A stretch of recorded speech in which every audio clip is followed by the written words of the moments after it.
बुद्धिमान वही है कि यात्रा पूरी होने से पहले अपना सामान अटैची बैग उठा ले, सीट को छोड़ दे। स्टेशन आने के बाद सामान गिनने लगे, बटोरने लगे, और काले कोट वाला टीटी आ गया, खाली करिए, दूसरा यात्री आने वाला है। वस्तुतः ये जो हमारा जीवन है ये एक यात्रा है। उस यात्रा में बहुत सारे सहयात्री आपको मिलते हैं, स्टेशन छूटते जाते हैं और नए यात्री आते जाते हैं, लेकिन हम उन्हीं को सब कुछ मान बैठे। सबसे पहले हमें यात्री माता पिता मिले जो पहले से यहां मौजूद थे, कुछ दिन हमारे साथ रहे, उसके बाद वो भी चले गए, तो यात्री सहयात्री के रूप में वो चले गए। कुछ सहयात्री हमारे जीवन में आए, जब हम पिता बने तो हमारे संतान हुई, तो नए यात्री हमारे जीवन में जुड़ गए। ये तो क्रम चल रहा है पिताजी।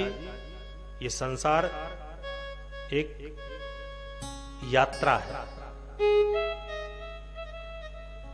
और सबसे बड़ी बात, धर्मम भजस्व सततम।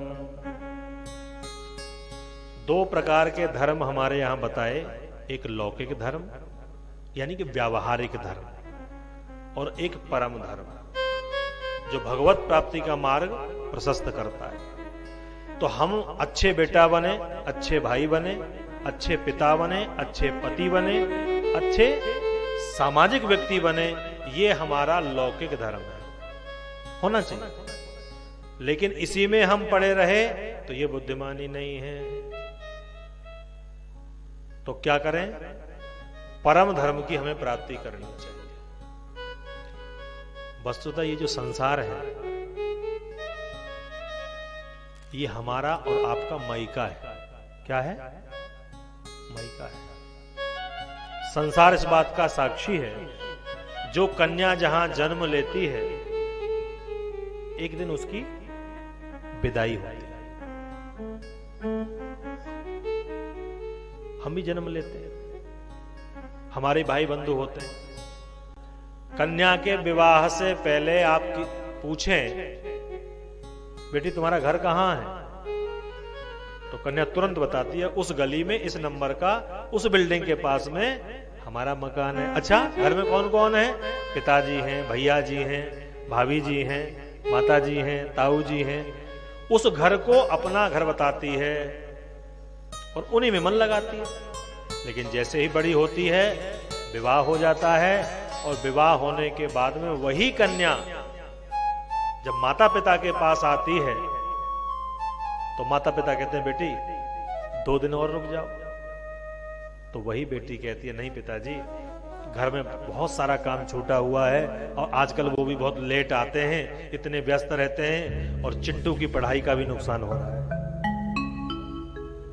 जो बेटी 20-25 साल तक उस परिवार को अपना परिवार मानती रही, सब कुछ कहती रही, और आज वही बेटी उस परिवार के लिए कहती है कि हमारे पास सब टाइम नहीं है आप लोगों के बीच में रहने, जाना है। तो ऐसी बेटियां ससुराल में खूब सम्मान पाती, खूब प्रेम पाती है, क्योंकि अब चिंता उनको उस घर की होने लगी जहां की वो बहू बन के गई है। हम लोग भी हम मयके में गए, हमारी भी विदाई होती है, और जो कन्या उस घर का ध्यान नहीं रखती और मयके में मन लगाए रहती है, तो उनसे मुलाकात फिर कोर्ट में ही होती है साइन करने के लिए। तो इसीलिए बुद्धिमान कन्या वो है जो इस घर को त्याग कर उस घर के मालिक में मन लगावे और उस घर को अपना घर समझे। बड़ा सुंदर उपदेश दिया। जो बात संतों ने कही थी उस समय समझ में नहीं आई ब्राह्मण देवता के, आज जब पुत्र ने कहा तो समझ में आ गई। क्यों? क्योंकि लातों के भूत बातों से नहीं मानता। जब पुत्र का दुख आंखों से देखा और सहा, तब आंखें खुली। पिताजी की तो समझ में आ गया, घर को त्याग दिया और संतों का समागम करते हुए और भगवत आराधना में समय व्यतीत करते हुए और इसी भागवत के 10वें स्कंद का पाठ करते हुए परम धाम को पधारे।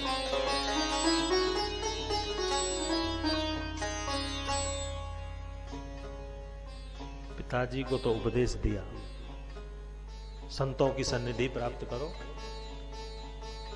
और इस अज्ञान से बाहर आओ। संतों का सानिध्य प्राप्त करने से हमारे दोषों का हनन होता है।